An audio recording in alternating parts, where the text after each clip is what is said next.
I think the most important thing to recognize is that we are seeking the intent of the human authors.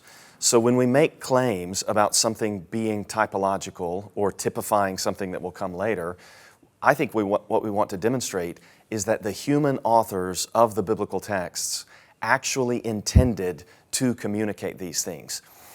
And for this, to demonstrate that the human authors meant to communicate this, I think we should look for shared terminology, repeated key terms and phrases. So if a later biblical author is repeating the language of an earlier biblical author, we have to interpret why. We have to ask the question, why is he doing that? And then interpret that fact. In addition to shared phrases and key terms, sometimes we get the quotation of whole lines. Sometimes these go together, where we have repetition of key terms and then quotation of whole lines.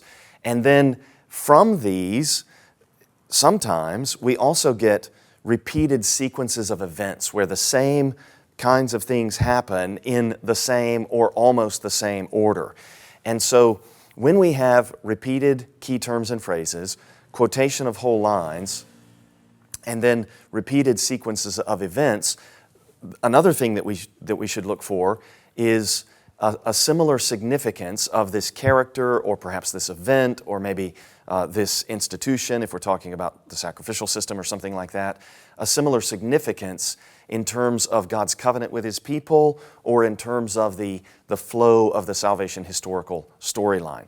So if we have these features, repeated terms and phrases, quotations of whole lines, repetitions and sequences of events, and then similar significance in covenantal and salvation historical significance, I think we're dealing with a situation where a later biblical author meant to draw the minds of his audience back to the earlier incident, and then the question is, why is he doing this?